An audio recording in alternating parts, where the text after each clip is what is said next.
What did this guy want to know? Well, he claimed that he was touring Port Charles, visiting places of interest. And he asked about the Savoy. And of course, I gave it a glowing review. But as the conversation went on, it became less and less about the club and more about you.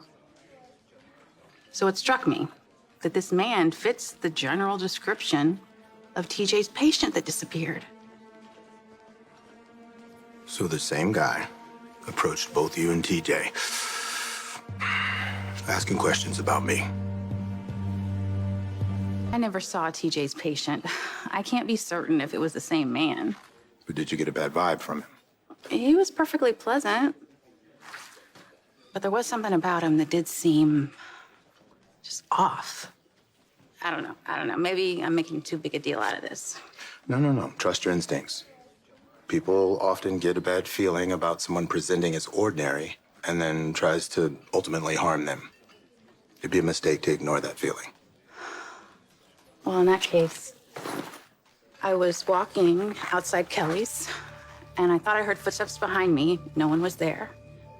And I turned around to keep going, and I walked right into this man. I was startled. He apologized. He had a map of Port Charles and asked me for directions to the Chuck. And I told him that the Chuck was closed today. And that's when he brought up the Savoy.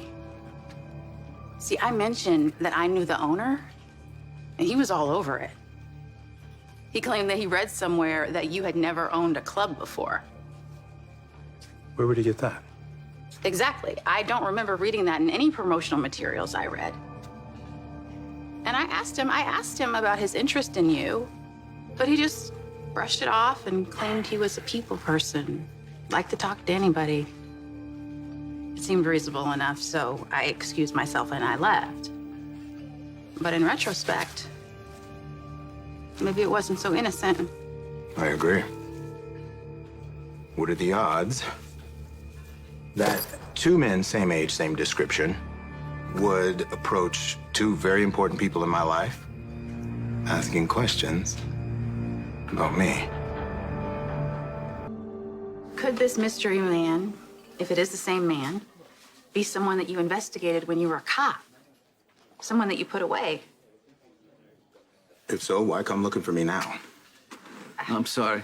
Portia? Hi. Welcome back. Thank you, man. How are you? Good. Trina told me that you were home. Yeah, it's been a real adjustment. I'm sure.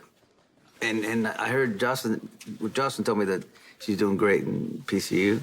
Yeah, her and Trina are really embracing the college experience. Yeah, I'm happy for them. It's a Yeah. great time in their lives. Curtis, you got a minute to talk about Cyrus Renault?